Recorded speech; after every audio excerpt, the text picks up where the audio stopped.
At my sister's wedding, I was given a folding chair by the restrooms while distant cousins had VIP seats. So I walked out. 10 minutes later, she was crying. Everyone finally saw why. My name is Daniel. I'm 27, and this is the story of the last time I ever let myself feel like a background character in my own family. My sister Amanda is 2 years older than me. Growing up, we were never especially close. She was always the golden child, the one who got straight A's, had the perfect boyfriend, now husband, and never forgot to remind everyone of how helpful she was in organizing mom's birthday or dad's retirement party. Me, I was the quiet one. I kept to myself, did my own thing. I got into art school instead of business, like our parents wanted, and somehow that became my permanent identity in the family, the sensitive, struggling artist, even after I landed a stable job and moved into my own place. But I didn't mind it much, until Amanda's wedding. Amanda got engaged last year, and from the moment she announced it at our parents' Christmas dinner, complete with a slideshow, I kid you not, the entire family seemed to lose their minds. Suddenly, everything was Amanda this and Amanda that. My mom started calling me just to talk about Amanda's wedding plans. Every family text turned into a stream of bridal shower updates, venue photos, and countdowns to the big day. At first I thought, okay, she's the bride. Let her have her moment. I even congratulated her, genuinely told her I was happy for her. But slowly, I started to notice things. For example, Amanda never asked me to be in the wedding party. That didn't really surprise me, but still, it stung a little. I saw photos later of her fiancé's younger brother holding her veil and my cousin Tyler, who she only sees once a year, in a tux standing beside her. I figured maybe it was just a small party, but nope, it was 10 people on each side. 10. I was invited, of course, but only as a guest. No speech, no reading, no special mention. Still, I tried not to take it personally. Maybe she assumed I was busy with work. Maybe she just didn't think I'd be into that kind of thing. That's what I told myself, repeatedly. Then came the rehearsal dinner. I showed up on time, gift in hand, dressed respectfully. Amanda barely acknowledged me. She was laughing with her bridesmaids at the other end of the table, and when I went over to say hi, she gave me one of those fake smiles people give waiters when they're annoyed. The whole night, no one really talked to me. Not mom, not dad, not even my aunt, who usually corners me to ask if I'm dating anyone.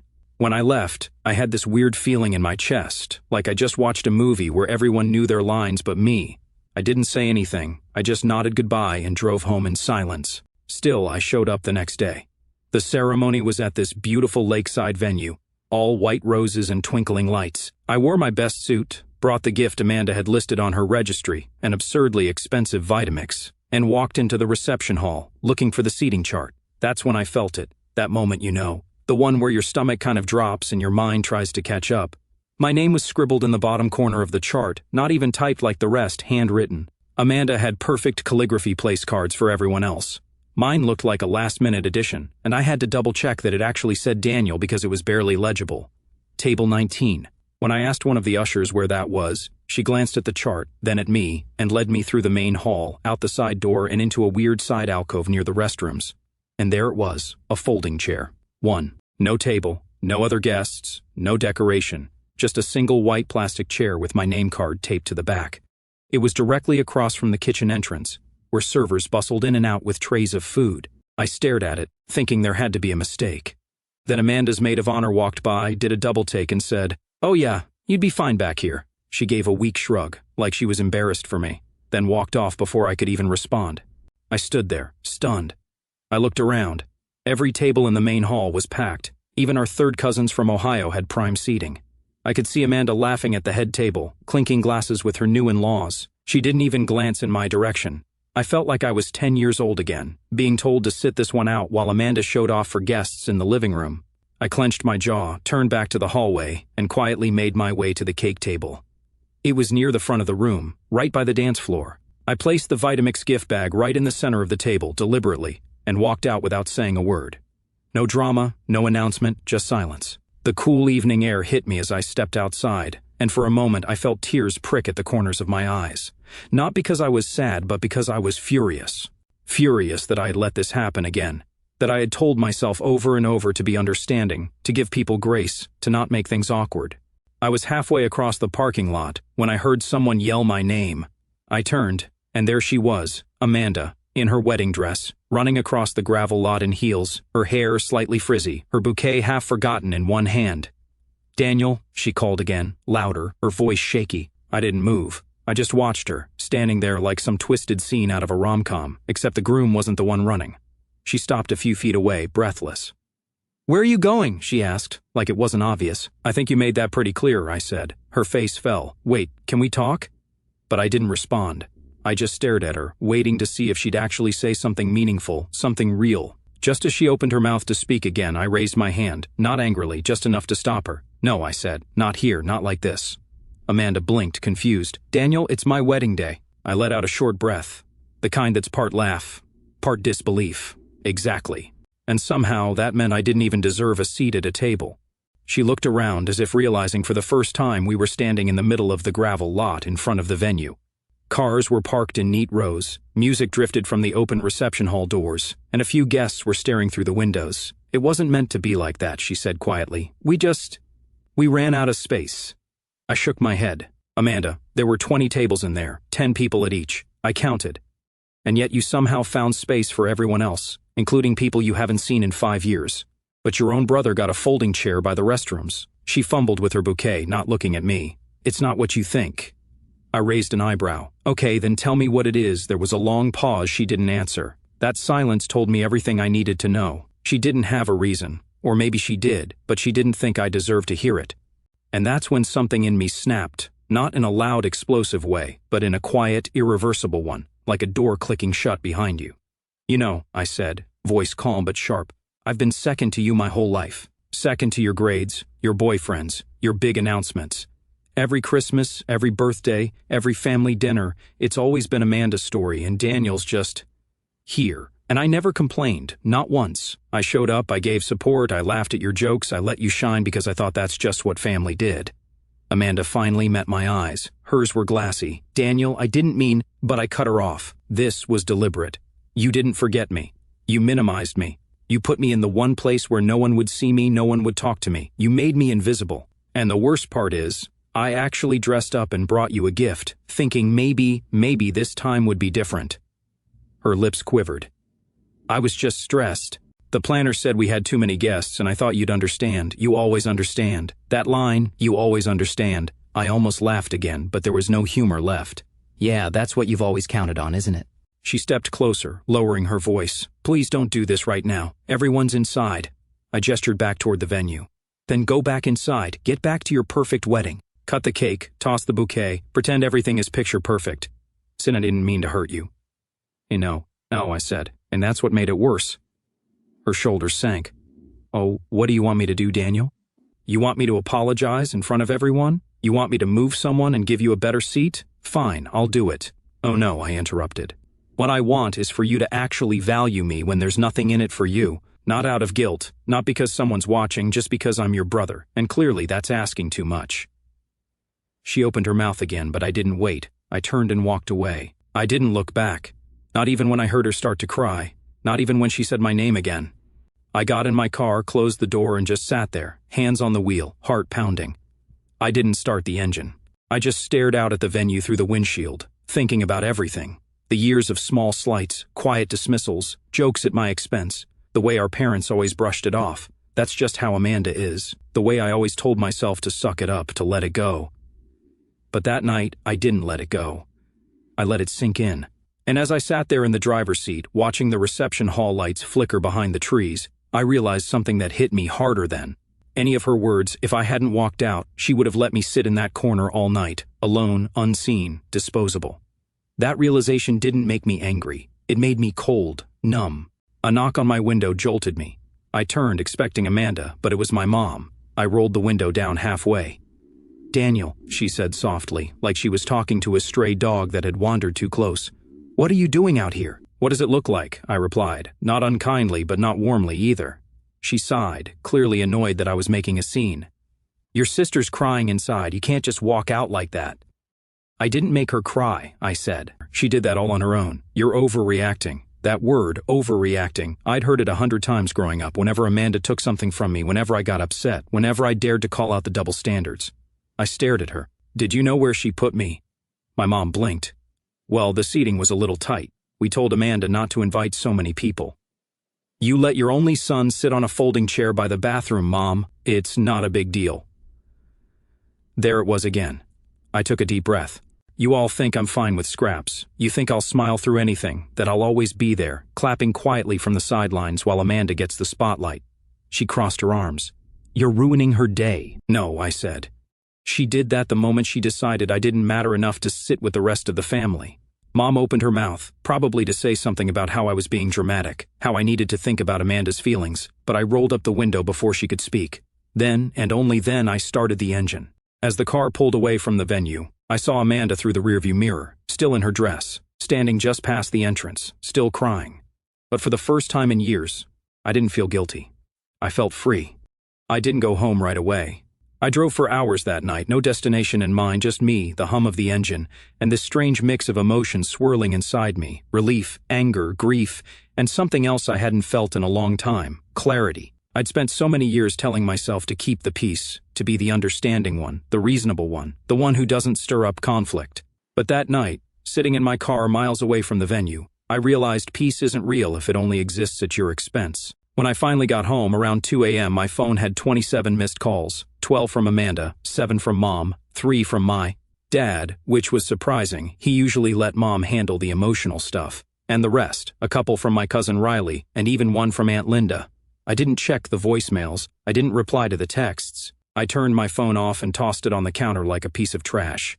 I didn't know anything too. I slept like a rock. The next morning, my phone was still off, and my apartment was quiet. No wedding photos, no speeches, no awkward small talk, just silence. And I loved it. I made myself a proper breakfast, took a long shower, then finally powered my phone back on. The notifications hit like a tsunami. The family group chat had exploded, messages flying from every direction. Amanda, Daniel, where did you go? Everyone's asking what happened. I can't believe you just left. You made me cry on my wedding day.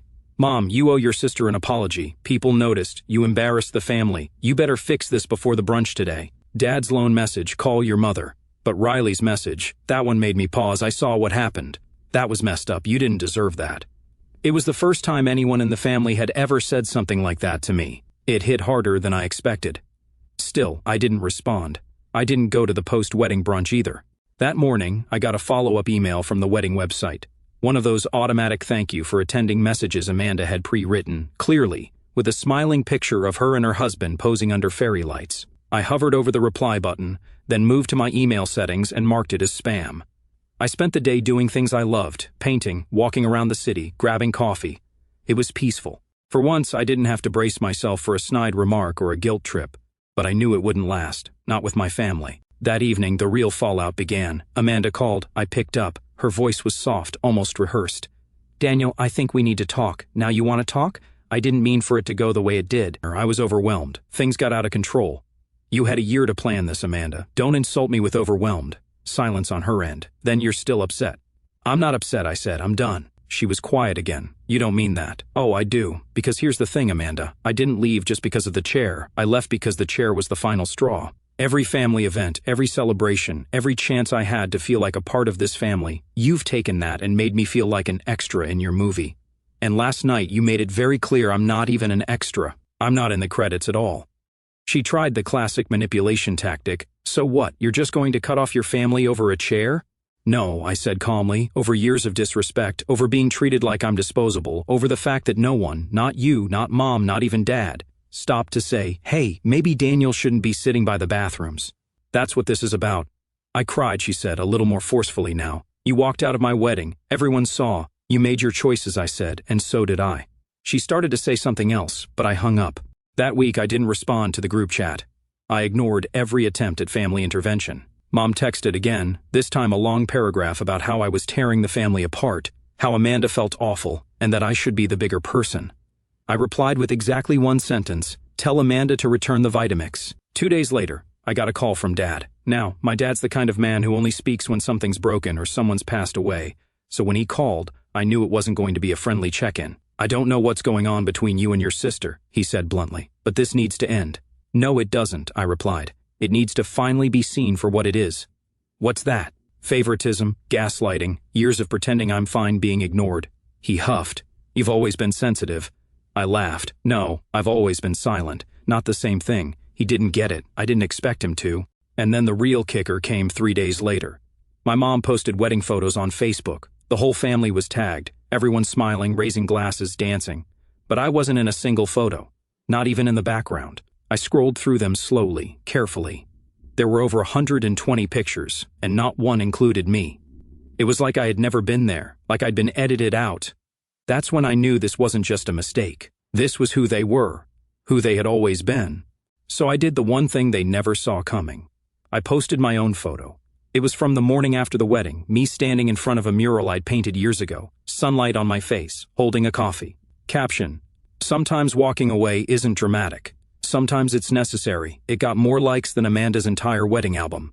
Friends from college, co-workers, even Riley commented with hearts and clapping emojis. Some messaged me privately saying, "I always wondered why you were never at family stuff. We're proud of you, man." Amanda didn't comment, but Mom did. She commented, "You're being cruel." I deleted it, then blocked her. That was the day I started cutting ties, not just emotionally but digitally too. I changed the locks to my apartment. I stopped attending family gatherings. I stopped being available. The next family holiday came and went without me. They called, they texted. I didn't respond. Because I wasn't their background character anymore. I was gone. 2 months passed, 2 full months of complete silence from me and escalating chaos from them. At first, Amanda kept texting, nothing angry, just those insincere, placating messages like, "Hope you're doing okay, can we talk soon?" And the occasional "I miss you." I didn't respond. Then came the guilt bomb text from Mom, "I don't know what happened to you. Your sister is hurting." And my personal favorite, "Your absence is ruining our family." But none of them, not a single one, apologized. Not once. They were more upset that I walked away than they were about the reason why I walked away. That told me everything I needed to know. I spent that time focusing on my art, without the constant emotional weight of trying to belong in a family that treated me like an afterthought. I actually began to feel free. I applied for a gallery showcase. I got accepted. I started selling pieces again. I started living again. Then came Amanda's big mistake. It happened in early spring, around what would have been our family's annual spring fling weekend, a cheesy name Mom came up with. Years ago, where we'd rent a cabin, eat too many marshmallows, and pretend we were a happy family for 3 days straight. This year, I obviously didn't go. But Amanda did something else instead. She posted an open letter on Facebook, titled "To my brother, wherever you are." It was long, rambling, self-pitying, full of half-truths and emotional manipulation. She wrote about how life is short, how she never meant to hurt me, and how she wished I would find it in my heart to forgive. That part almost sounded sweet, until she added the line that made my jaw drop. "I wish Daniel could understand that weddings are chaotic and people get overlooked. I thought he would be stronger than that. I never expected him to abandon me on the most important day of my life." Boom. There it was. The narcissism, the blame shifting, the entire reason I walked away in the first place, plastered online for hundreds of people to see, all under the disguise of healing. And of course, the post went semi-viral among our extended family and friends. Dozens of comments rolled in, people offering sympathy, saying things like, "Family is everything. You tried your best," or "Brothers can be so dramatic sometimes." Then someone tagged me, just one person, a friend from college who had met Amanda once and clearly saw through her nonsense. He wrote, "Didn't you stick Daniel in a folding chair by the bathroom? LOL, this feels like leaving out a few key details." It was the crack in the dam. Suddenly, more people began asking questions. A few distant relatives messaged me privately to ask if what she said was true. One even said, "She made it sound like you just stormed off for no reason, but then someone told me you weren't even seated with the family." I didn't respond directly, but I saw an opportunity. A week later, I posted my own open letter, not on Facebook though. I created a blog post complete with photos. The first photo was my seat, the folding chair next to the bathrooms, with a plate of half-eaten cake sitting on a trash can beside it. I had snapped it with my phone right before I walked out that night. Then I wrote the story, the full story. I explained how I'd been treated like an afterthought at every major family event, how Amanda had handwritten my name on a place card and literally placed me outside the reception hall, how her maid of honor told me to my face, "You'd be fine back here." I didn't go on a rant. I didn't attack her character. I just stated facts, calmly, clearly, with timestamps. I even included a screenshot of the wedding registry confirmation that showed I had gifted Amanda a $600 Vitamix, the same one she never returned or acknowledged. Then I ended with this: "Walking away from your family is never easy, but staying where you're constantly made to feel invisible is harder." I didn't ruin Amanda's wedding. She did that when she decided I wasn't worth a seat at the table. Literally. I walked away quietly. She went public. So now, here's the truth. Do with it what you will. That post got shared a lot. Not viral, but enough that word spread through our social circles. My old art professor shared it, so did Riley. Even a few of Amanda's own friends commented supportive things like, "Wow, I never knew. That's awful, and Titus actually explains a lot." Amanda didn't comment, but 2 days later Mom called me in a fury. "Aunt, you had no right to post that online." "Anna, neither did Amanda," I said. "She was trying to reach out to you." "No, she was trying to control the narrative," I snapped, "and I'm done letting her." Then I heard it, the first real silence from my mom in years.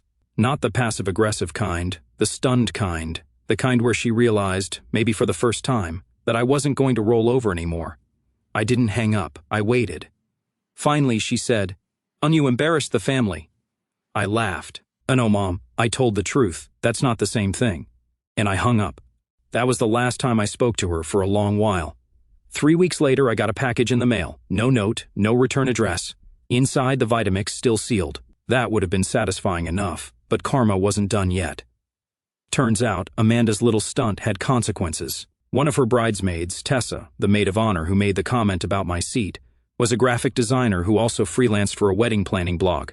Apparently, she'd been quietly appalled by the whole wedding drama and ended up using Amanda's wedding as a cautionary tale in an article titled, "How Not to Treat Guests at Your Wedding." She changed the names, but the details were identical: the folding chair, the bathroom placement, the "you'll be fine back here" line. The article blew up. It got reposted on Reddit, on wedding forums, even on a BuzzFeed listicle called Top 10 Worst Wedding Seating Disasters. Amanda didn't just look bad, she became a meme. One photo from her wedding, the head table cropped to show Amanda laughing while a guest is blurred in the background carrying a folding chair, became a symbol of bad wedding etiquette. She eventually deleted her Facebook. Not long after, Riley texted me, "Did you see the article? Amanda's fuming. Mom says she won't come out of her house." I didn't respond, because finally, the world saw what I'd always known. Amanda wasn't the golden child. She was just someone who never expected the spotlight to turn the other way. And me? I kept painting. I hosted my first solo exhibit.